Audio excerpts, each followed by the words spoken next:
Olá pessoal, salve todos vocês camaradas. Um vídeo de uma série nova.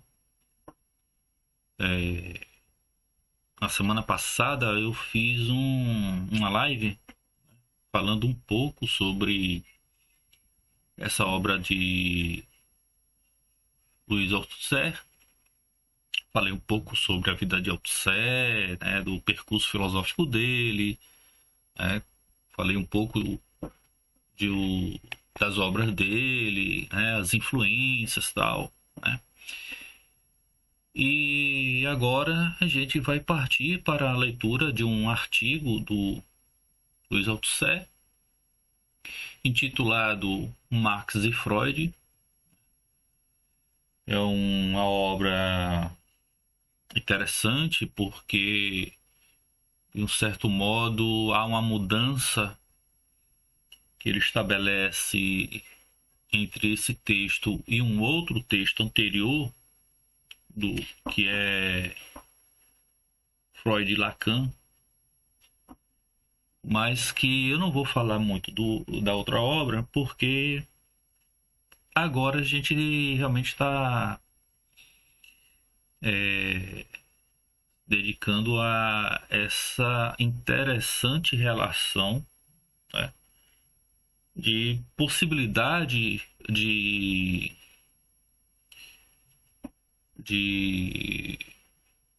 relação, né, do que Marx e Freud podem ter em comum.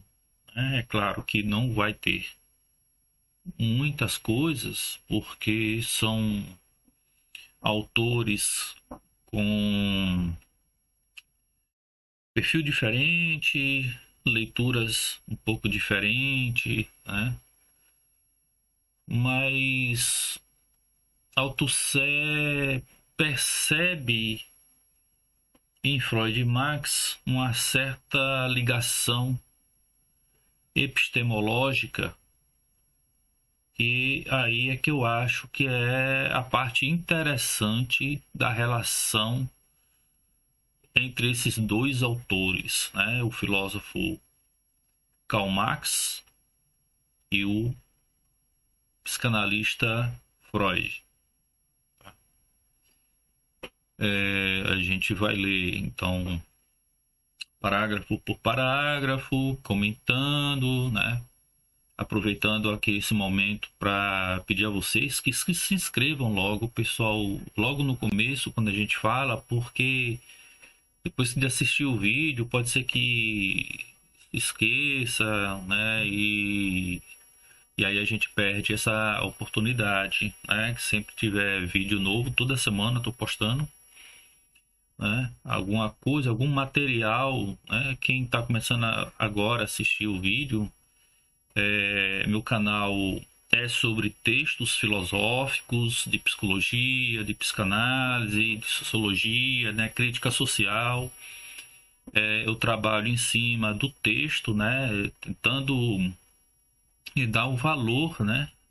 E do prazer, né, de ler um texto filosófico, um prazer de ler um clássico, né, o prazer de estar em contato direto com o autor, né, sem passar por comentadores, interpretações variadas. Não, vamos realmente ver o que é que o autor está falando, tentar compreender o autor, tentar compreender o seu texto, né, a lógica interna do texto do autor, certo? Então, essa é a proposta, a minha proposta, que eu faço esses vídeos por prazer mesmo, é algo que me tira um pouco do comodismo, né? Coloca assim para quase que um desafio diário de disposição, né? Mas que eu acho que esse é o papel do professor, né? Que adianta um professor sem sem transferir, né, o conhecimento, sem dialogar sobre o conhecimento que aprende. Aí eu posso estar enganado sobre uma coisa, um ponto ou outro. Se eu tiver, aí a gente aprende de novo, né? Reformula, reelabora. Então essa é a ideia dos meus vídeos, né? Quem está esperando aqui algum vídeo cheio de efeitos especiais, de, sabe, de desenho, animação, não vai ter, me desculpe, até porque eu não saberia como fazer, né? Eu gosto de trabalhar com o texto, ler o texto, né? Quero conhecer a obra do autor mesmo, né?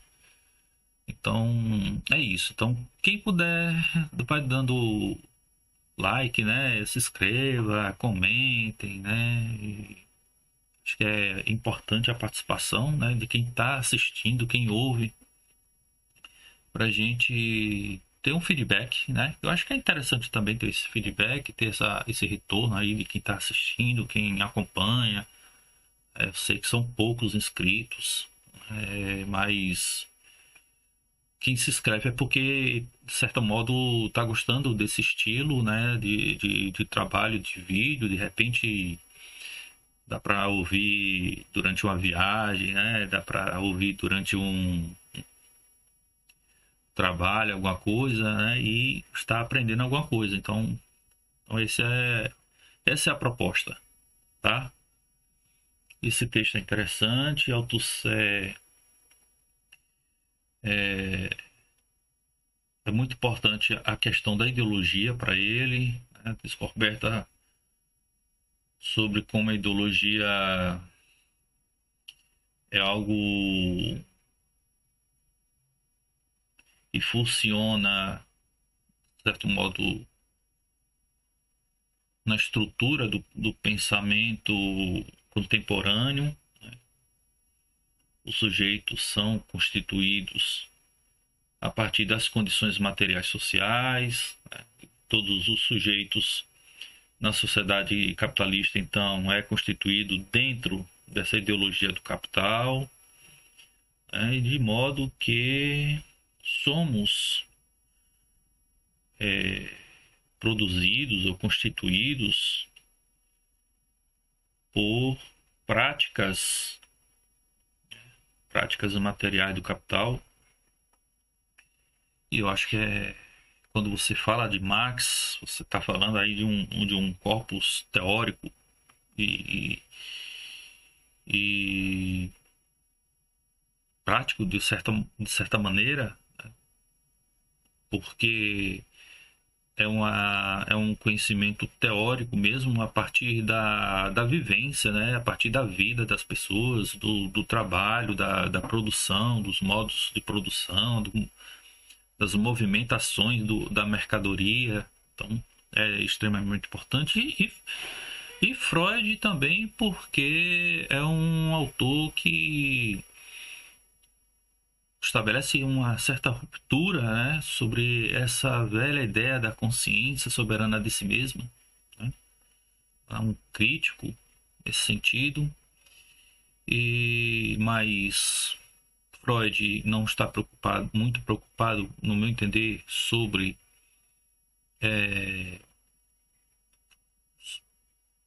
as transformações da produção, dos modos de produção, nem da luta de classe. Ele não está se importando com essas questões, mas os dois são importantes porque os dois, de certo modo, criam objetos de conhecimento, né? Aí eu estou me referindo a um termo althusseriano mesmo, certo?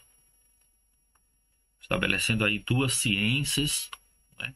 Althusser compreende tanto o materialismo histórico dialético do Marx quanto da psicanálise como ciências, né? E aí esse texto vai trabalhar um pouco sobre isso,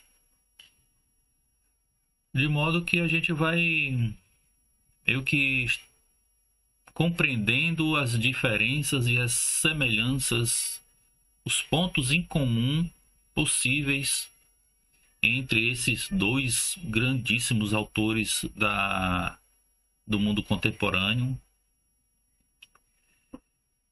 Então, já de delongas, né? Vamos logo partir para o texto do Max Freud. Vamos lá então, né? Bom, Max Freud, texto de Luiz Althusser, uma tradução da editora Graal. Vamos lá então, né? Muita gente concorda em reconhecer hoje em dia, apesar da existência de sintomáticas resistências, cujas razões deverão ser examinadas, que, no campo das ciências sociais ou humanas, dois descobrimentos inesperados, totalmente imprevisíveis, provocaram um abalo no universo dos valores culturais da época clássica. O universo da burguesia ascendente e instalada no poder, do século XVI ao século XIX. Esses descobrimentos são materialismo histórico, ou teoria das condições, das formas e dos efeitos da luta de classes, obra de Marx, e o inconsciente, obra de Freud.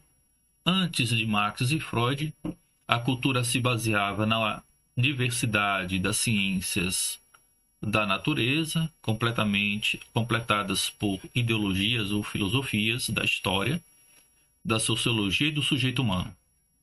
Com Marx e Freud, teorias científicas ocupam repentinamente regiões até então reservadas às formações teóricas da ideologia burguesa, economia, política, sociologia, psicologia, ou melhor dizendo, ocupam no interior dessas regiões posições surpreendentes e desconcertantes. Esse parágrafo, então, sugere que muitas pessoas tendem a concordar em reconhecer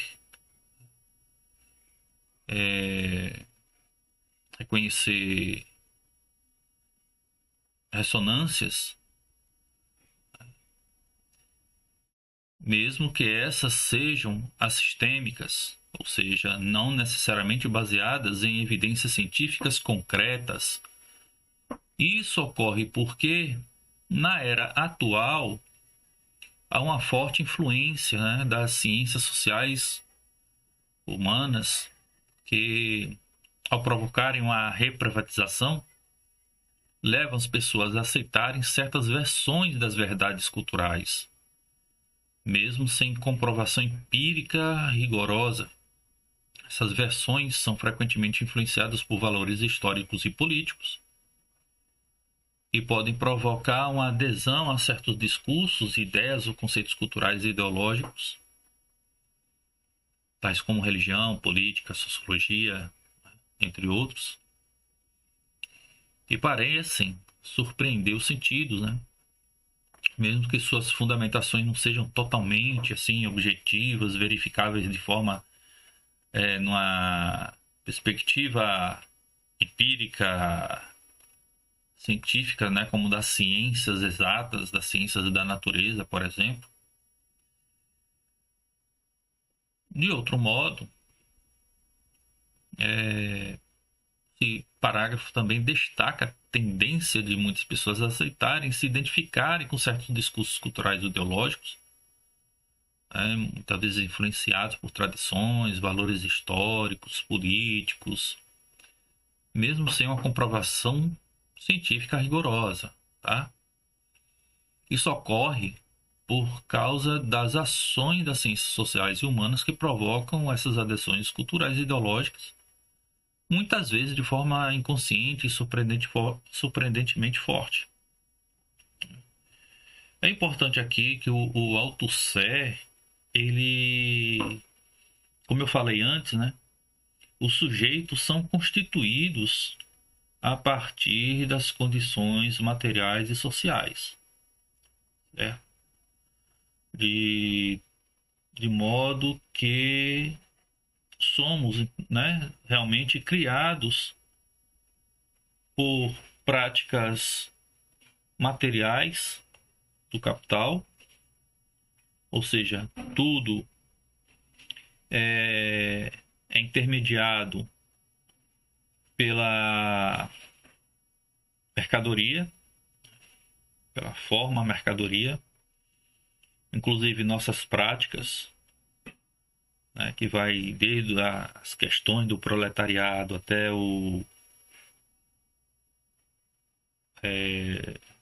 até os modos de produção,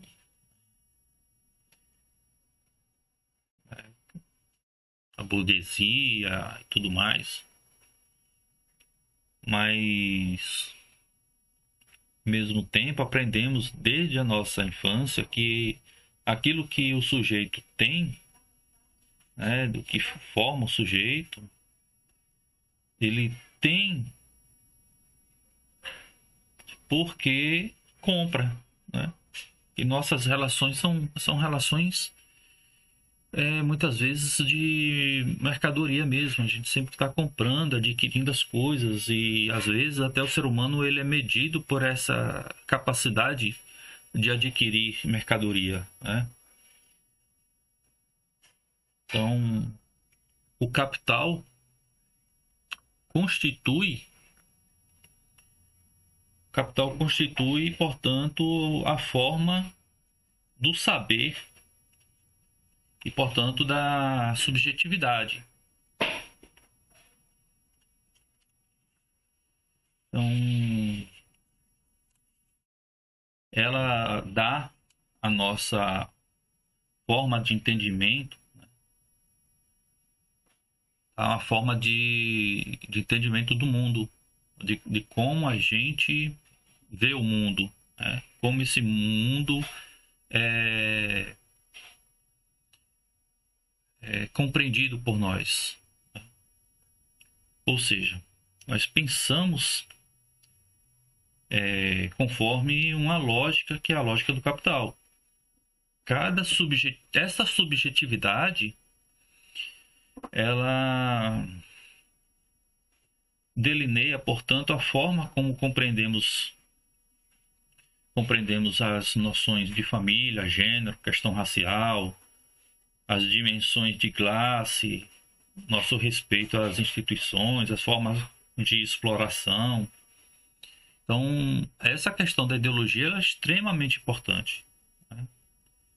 A ideologia é formada, aí falando do pensamento de Althusser, a partir desse conjunto de determinações que formam o inconsciente. E é nesse ponto que Althusser parece trazer, né, um novo vigor, um novo ar para se pensar essa problemática. De que a ideologia é formada a partir dessas determinações que são formadas no nosso inconsciente. Ou seja, essas determinações elas se encontram na esfera do inconsciente e por isso fora dos domínios de uma ideia que nós temos de vontade, né? E portanto da nossa consciência. Então pensar assim, a gente vai nós vamos incutir no proletário uma consciência, né, da luta de classes. Por que a crítica aí nesse ponto? Porque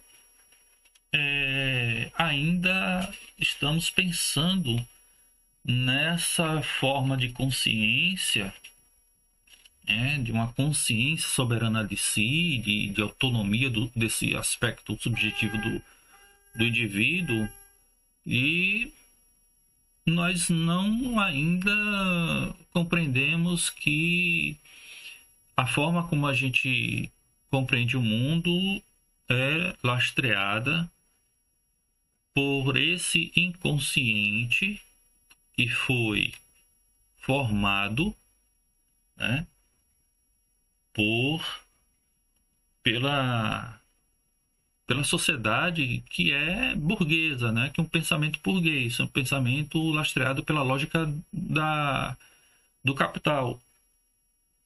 Então, desse modo, não se trata de conscientizar, né, a classe trabalhadora acerca da luta de classes ou da opressão da burguesia, porque estamos neste, vamos assim, me apropriando aqui da ideia do invólucro de aço, né, um novo invólucro de aço, que é o capital e a sua ideologia, que esse inconsciente é formado pela mídia, pela publicidade, né, pela igreja, por esses dispositivos, essas, essas formas, né, ou máquinas de subjetividade, né, que vão moldando, né, vão se acumulando e vão moldando uma forma específica, né, vai cristalizando no inconsciente. Então, e aí é o que eu penso aqui, né? Algo meu, né? Que o desejo, pensando a partir dessa ótica de Althusser, o desejo é, em síntese, o desejo do capital. Se a gente for pensar a partir dessa formulação althusseriana. Ora, e se a ideologia encontra-se no inconsciente, né? Esse inconsciente é formado por essa ideologia dominante, né? Então, os senhores desses dispositivos ideológicos sempre vai ter a primazia, né? Por quê? Porque é a primazia do poder da burguesia sobre a lógica do capital, né? E que Althusser vai chamar de aparelhos ideológicos do Estado, né? A saber, aí, a família, a escola, o clube, a igreja, né? Os quartéis, as associações, as instituições em geral, né? Que são dominadas e controladas por essa ideologia burguesa, e isso vai cristalizando o nosso inconsciente. Então, não cabe aí a ideia de uma proposta pedagógica de consciência de classe, porque isso está introjetado. Então, tem que se trabalhar como a gente pode controlar esses dispositivos do Estado, esses dispositivos ideológicos do Estado. O Althusser chama de aparelhos. Estou colocando a dispositivo aqui. É uma questão pessoal. Então, o necessário seria compreender, né, como funcionam e assim controlar, certo?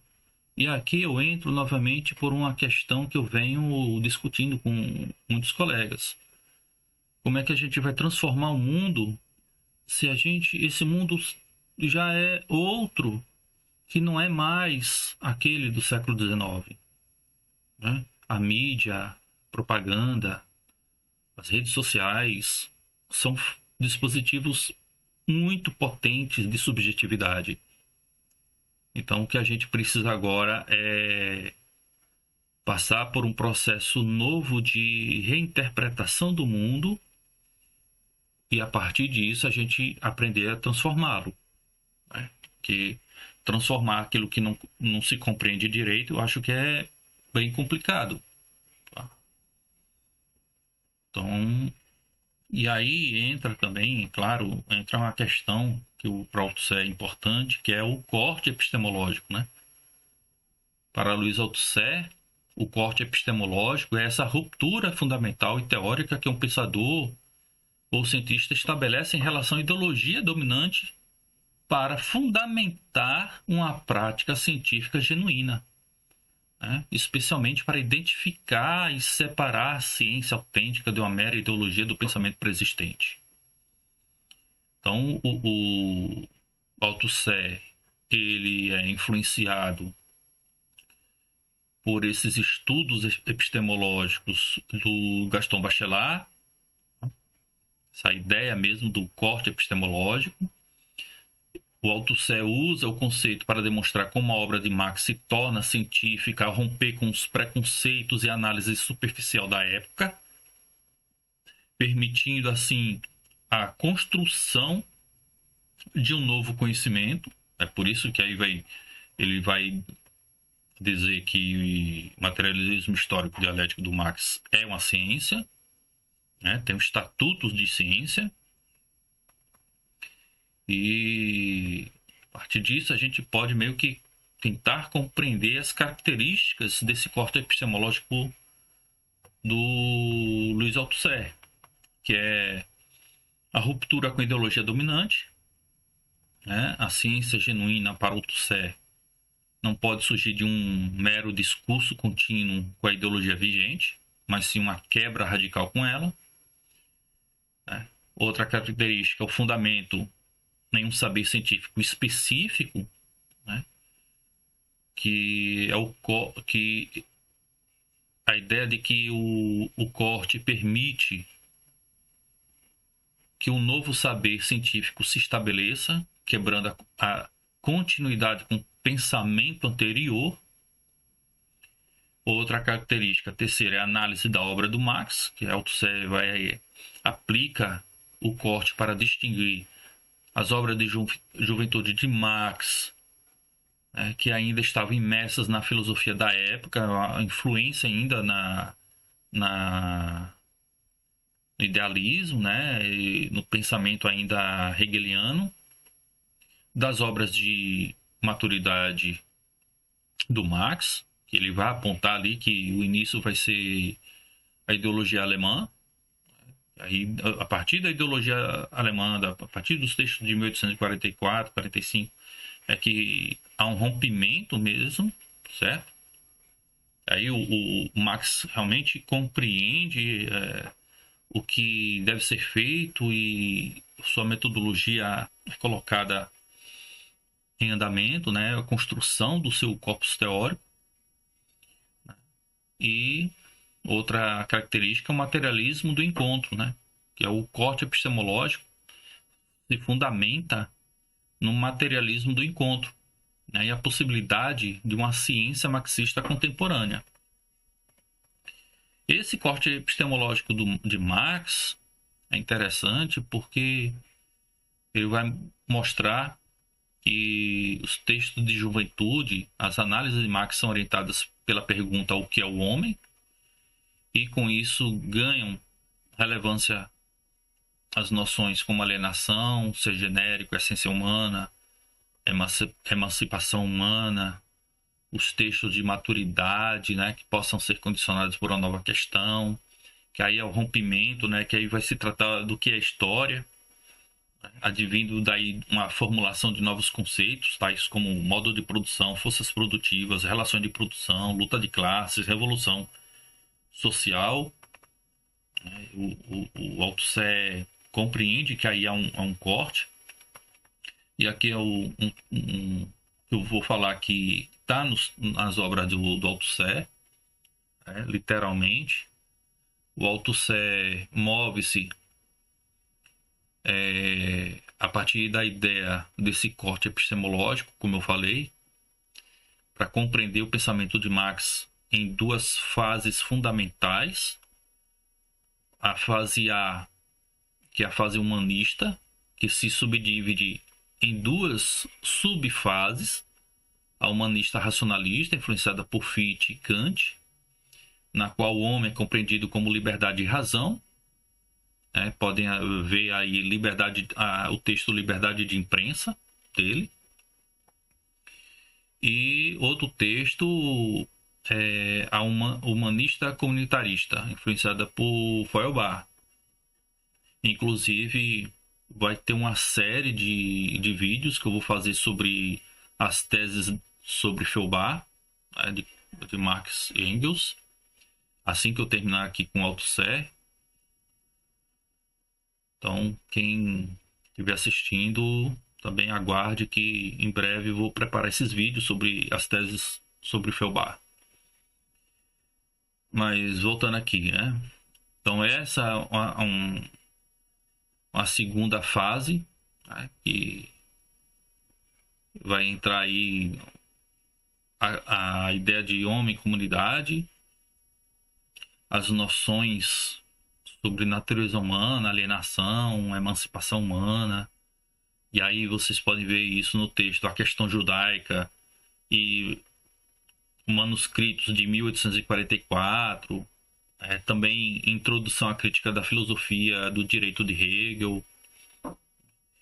E uma fase B, que é a fase científica de desenvolvimento da teoria marxista da história, que tem sua gênese na obra Ideologia Alemã e seu auge, né, o seu coroamento na obra magna O Capital, na qual Marx opõe-se à filosofia da história.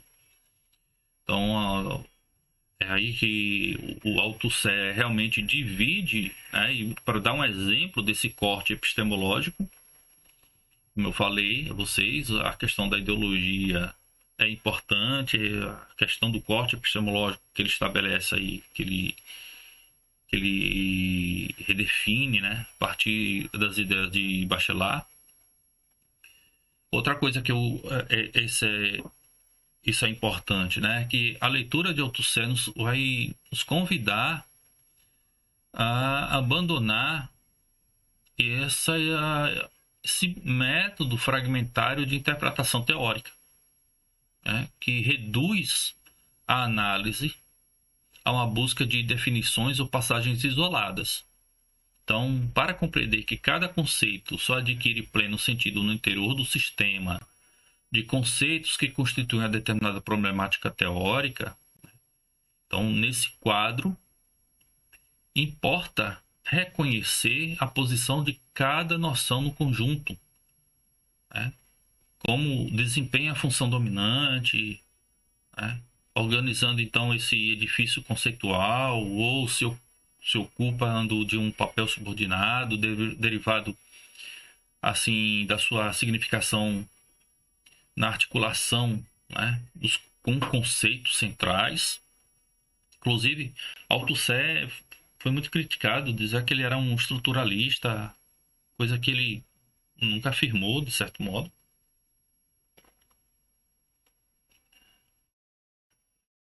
Está aí uma confusão também nesse sentido. Então, tal perspectiva pode ser elucidada pela analogia com a noção de formação social. Assim como uma sociedade concreta combina múltiplos modos de produção sob a hegemonia de um modo dominante, uma problemática teórica comporta diferentes tradições e matrizes conceituais, né? Porque ele tem esse conceito também da problemática teórica conjuntamente com o de corte epistemológico. Quem está interessado nessa questão tem essa obra, mas tem a obra para ler Marx dele, e compreende um pouco essa questão epistemológica. Mas o que eu quero dizer é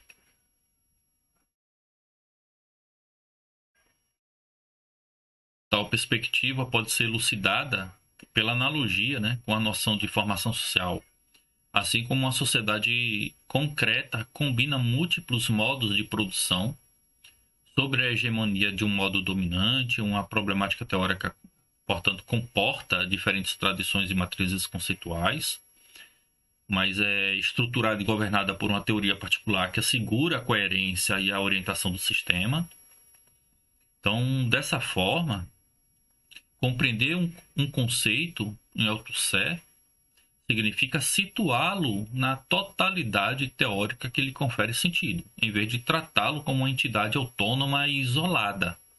Aqui entra uma questão interessante, porque aí se a gente for lá para as ideias lá de Spinoza, por exemplo, né, e Althusser foi muito influenciado por Spinoza, né, questão de corpo e mente, né, que não seriam substâncias diferentes, né, mas seriam modos de ser, né, de uma única substância.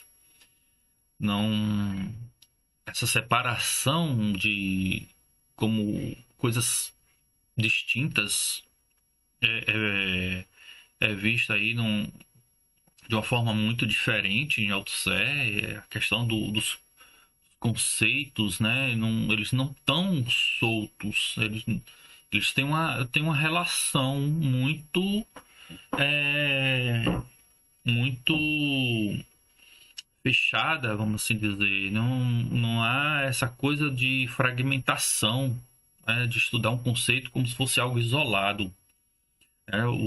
Para Althusser, as noções elas estão dentro de uma estrutura interna que você não pode ver separadamente.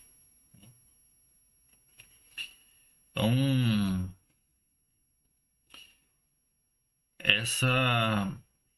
só esse parágrafo aqui já implica uma série de outras questões igualmente interessantes, né? Tem o texto, como eu falei a vocês, por Marx, né, dele, lá no Estrutura com Dominante, Contradição e Sobredeterminação. Ele fala, inclusive, um pouco sobre isso, né, dessa problemática, né, de unidade e pluralidade, né, uma discussão muito interessante, profícua, né, que aí eu não vou me aprofundar muito nisso, mas por Marx, inclusive, ele vai falar algo que é mais ou menos assim, né, que o marxismo é a unidade da própria complexidade, né? Que o modo de organização e de articulação da complexidade constitui precisamente sua unidade. Ou seja, é nessa complexidade, nessa pluralidade, né, que possui uma espécie de unidade própria.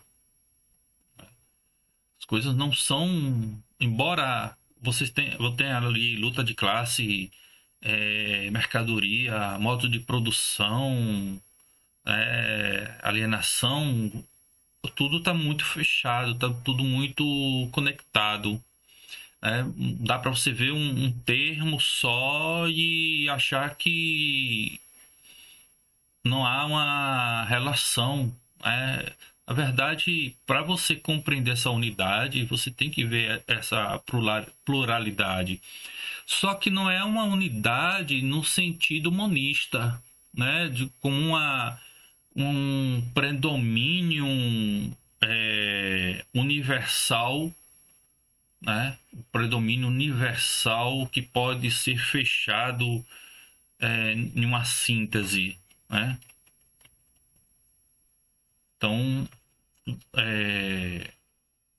e aqui só para uma compreensão, né, esse monismo aqui é enquanto conceito filosófico sobre a natureza da realidade, né, que vai que é a ideia de que o universo é composto por uma única unidade fundamental, né? Que às vezes há uma confusão aí entre o monismo e essencialismo, né? O monismo, por exemplo, ele entra em contraste com o dualismo, que postula duas realidades distintas, né? Mente e corpo, por exemplo. Só que o essencialismo, por outro lado, é algo que tem a ver com os objetos, né? As pessoas possuem aí atributos essenciais, né? Definidos e imutáveis, certo? Claro que não são conceitos opostos, né? Não são diferentes, mas tem uma certa distinção aí. E o próprio Althusser comenta um pouco sobre isso. Ele faz então até uma menção sobre Haeckel, lá sobre a questão da biologia. Ele vai falar é, que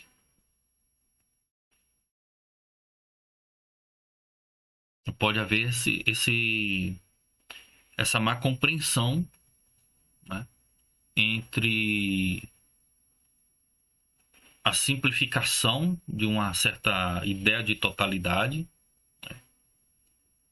sem levar em consideração que é uma pluralidade dentro dessa unidade, né? Então, é mais ou menos por aí que o Althusser vai discutir, inclusive nesse texto. A gente vai entender mais um pouquinho como é que vai ser vai estabelecer essas relações, né? A gente vai compreender como vai funcionar essa complexa análise acerca do Freud e Marx. Mas podemos continuar aqui. No entanto, muita gente também concorda em reconhecer que os fenômenos que Marx e Freud estudaram, os efeitos da luta de classes e os efeitos do inconsciente não eram desconhecidos antes dele, né? Ou seja, realmente a ideia de luta de classes não era desconhecido por Marx, né? Já desde antes dele já falava sobre isso. O texto do O Príncipe de Maquiavel já faz uma certa conexão, uma certa referência. Riqueza das Nações de Adam Smith também já fala sobre isso, né? Então não é nada desconhecido. A questão de Freud é a mesma coisa, né? Acho que já comentei aqui a questão. O Freud não inventou o inconsciente já fazia parte do corpus filosófico, principalmente alemão. O Schopenhauer já falava do inconsciente, foi Schopenhauer, inclusive, que deu o status de conceito filosófico ao inconsciente, mas antes dele, outros pensadores já tinham falado sobre isso. Então, Althusser está certo aqui, né? Esses termos não eram desconhecimento, não era desconhecido por eles. Então, toda uma tradição de filósofos políticos, em especial a dos praticistas, de que fala Spinoza, a propósito de Maquiavel, que se referiu diretamente à luta de classes e a que se deve a tese da anterioridade e da contradição sobre os contrários.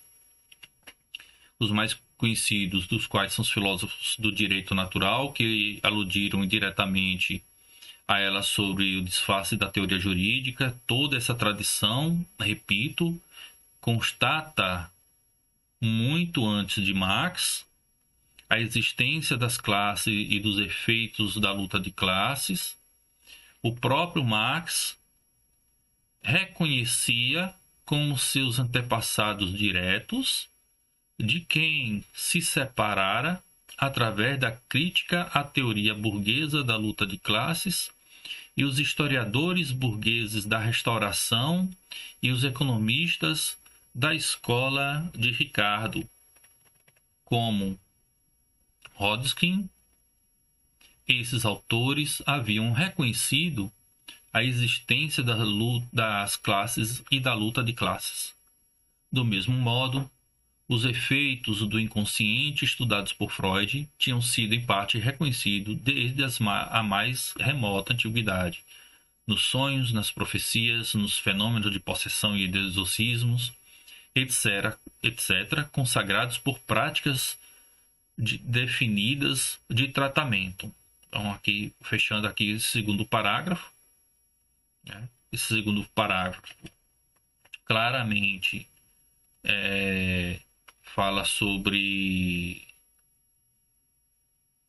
dessas descobertas, né? Que, apesar de muitas pessoas reconhecerem que Marx e Freud estudaram os fenômenos relacionados à luta de classes, ao inconsciente, aos efeitos de classes na psique, elas também sabem que esses fenômenos não eram desconhecidos, né, antes deles. Ou seja, que a tradição filosófica, especialmente a dos praticistas,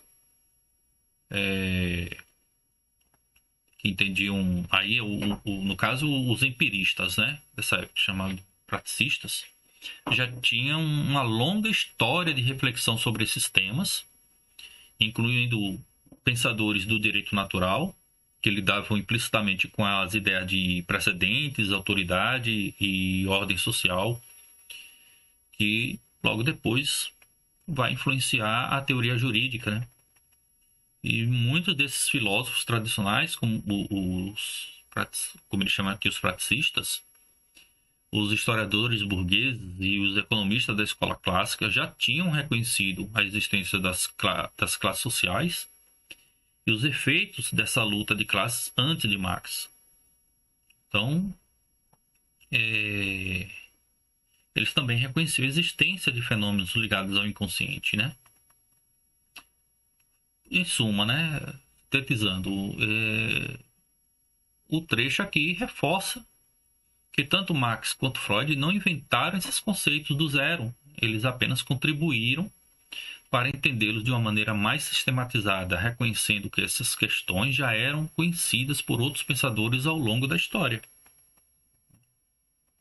Então, essa luta de classe mesmo, consagrada por Marx e Engels como motor da história, vai ter antecedentes em diferentes tradições de pensamento político e filosófico, né?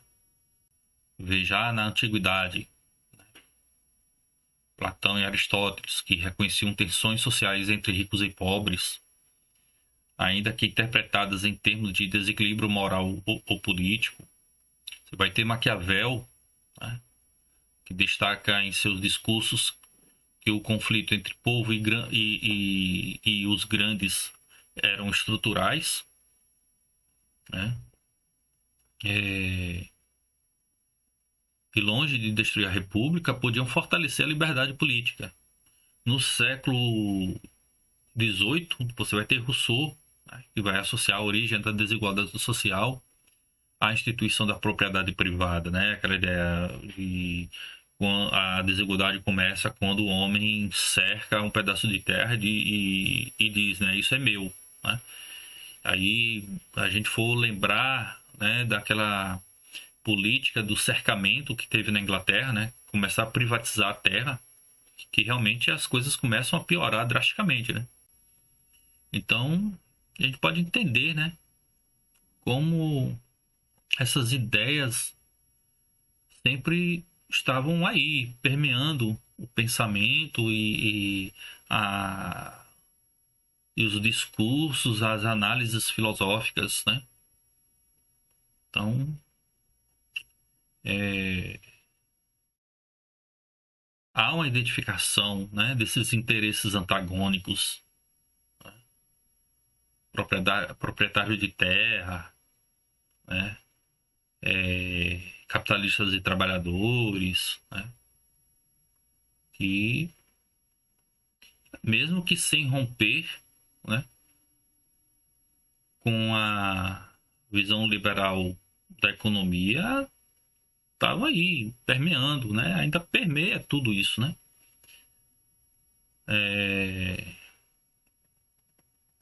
O Adam Smith não usa a expressão luta de classes, né? Mas em A Riqueza das Nações de 1776, o Smith vai reconhecer que há um antagonismo entre os grupos sociais, né? Entre trabalhadores e patrões, proprietários de terra. Ele vai descrever que os interesses são conflitantes e que, em geral, o capitalista tem mais poder na relação. Tem até um trecho aqui.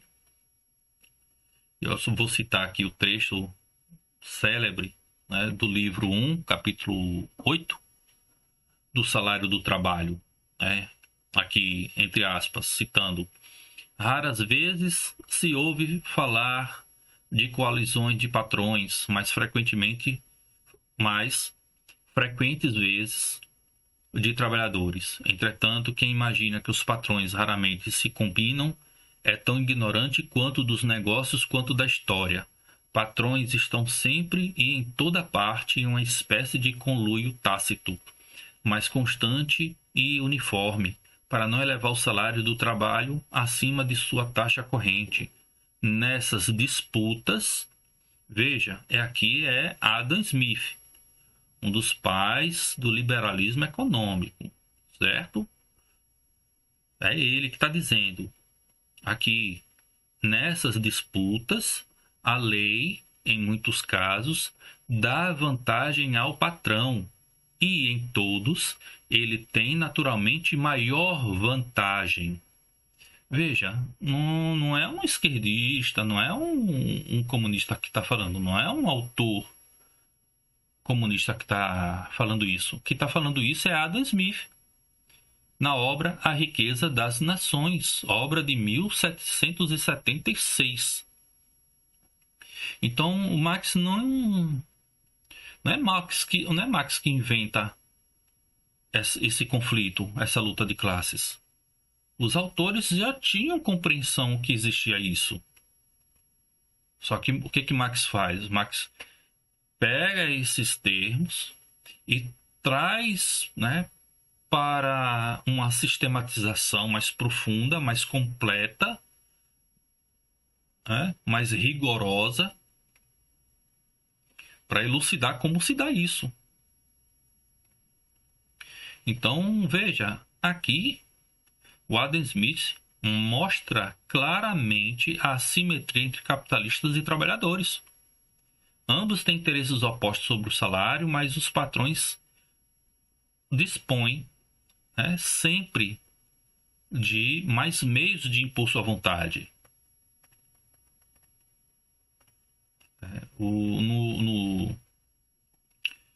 E não acaba por aí, né?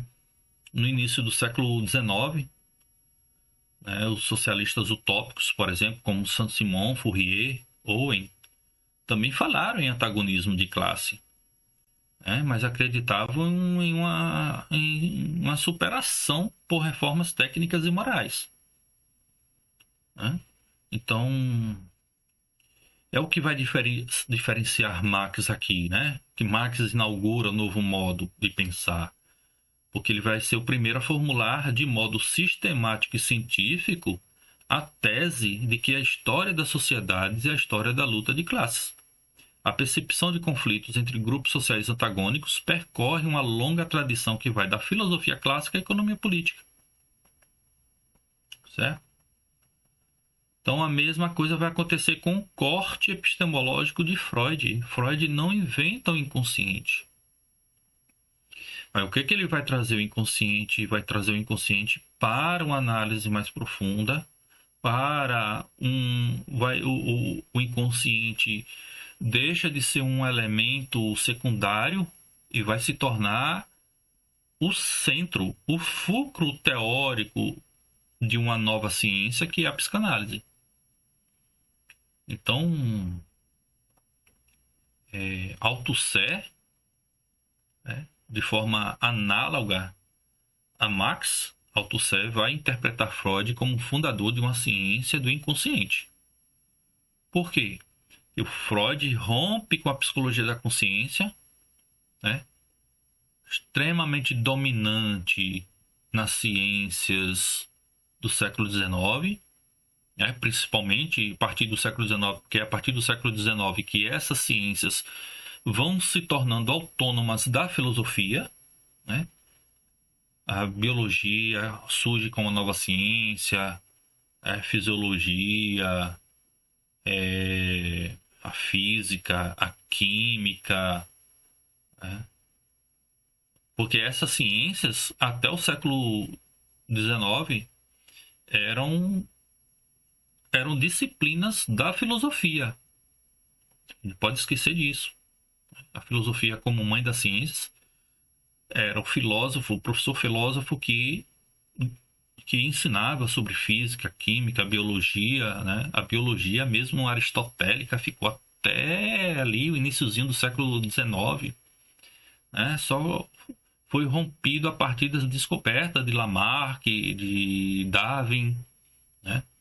A psicologia também, que vai surgir ali na segunda metade do século XIX, né?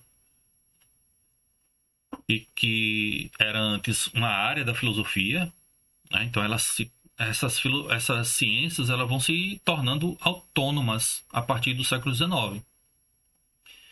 Tá? Outra coisa que a questão do corte freudiano, né? É porque ele inaugura a noção do inconsciente estruturado, governado por leis próprias. E vai ter aí termos como recalque, deslocamento, condensação, né? Transferência, né? São os termos, são os elementos que vão compor essa nova ciência, que é a ciência do inconsciente.